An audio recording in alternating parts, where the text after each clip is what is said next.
You have finished your manuscript. Hooray! You're reading it over and maybe it's not what you want it to be, or you feel like it can be improved on so much more. Let me tell you, you will want to make this manuscript as good as you possibly can to really wow those readers.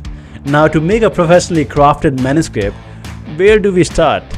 Content editing is the first stage of whipping this manuscript into the best it can be. In this stage, you will need to make sure every topic is present and accounted for. Double checking your contents against your table of content is a good way to do this. This stage is reminiscent of chef checking all his ingredients list. Potatoes, check. Red meat, check. Got everything ready to go? Let's move on to round 2. So you get home, right? You have got all your ingredients sliced and diced into ideal sizes. The pot is boiling and the fire is going. It's time to edit this baby, line by line.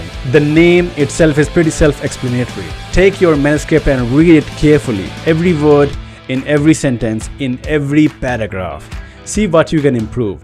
See what words can be replaced with more accurate and smart terms. This is also a great opportunity for you to see if the idea you are trying to convey makes a sense within the entire flow of the chapter. You are a master chef after all, or well, a writer is pretty close, yeah? Halfway mark, woot woot. And now it's time to read it. That's right, out loud. This round you will want to hear your work. Feel out the words, and if it doesn't feel right to you, then it is probably the same to your readers. In this phase, I recommend recording your voice as you read your work. It saves you from having to read it over and over again. Now, in more chef-y terms, this is where you will be taste testing your dish. After a good taste test, you will see what is missing and see what ingredients you can use to fix the problem. For the remaining 2 steps, I would say a professional or 2 to help you out. In the chef analogy, these last 2 rounds mean you are asking other chefs you trust to taste your dish. It's time to get their opinion and learn how to make your dish even better. I mean, they are chefs for a reason, so they will know a good food once they taste it. Well, in your case, they will know it's a good book after they read. Copy editing is our 4th step. This is where you hire a copy editor. His or her job is to first restructure, rephrase and reword your writing so that it is easy to read and understand. We can't have you losing readers to big words and complicated sentences now, can we? Second, enforce grammar style and language rules, not make content choices. Ultimately, it is you, the author, who will decide whether to accept or reject the edit. And lastly, accurately tell the difference between the author's intentional style and an error. It's all about the understanding the context of your book and your target reader. It's the last step now, you guys, and that is proofreading.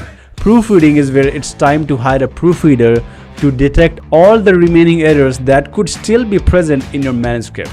A proofreader's job is to detect typos, punctuation errors, spellings, and formatting mistakes. After performing all these steps, you have then finally completed your delicious masterpiece of a manuscript. Come one, come all, it's time to feast on success. That's it for today, everyone. I hope you end up polishing an amazing manuscript this month. Don't forget, if you like this episode, please give it a thumbs up. It would really support my channel. And be sure to follow us to listen to more top-level tips and strategies for your books and business. Now, before you go, I just want to quickly say that you should check out Bestseller Blueprint. It's a comprehensive guide to creating a best-selling book from scratch. It comes with a detailed checklist that I use to help hundreds of clients become best-selling authors. You can now download your copy free of charge. Just head over to bestsellingbook.com/checklist. Thank you so much for tuning in. I'll see you in the next one.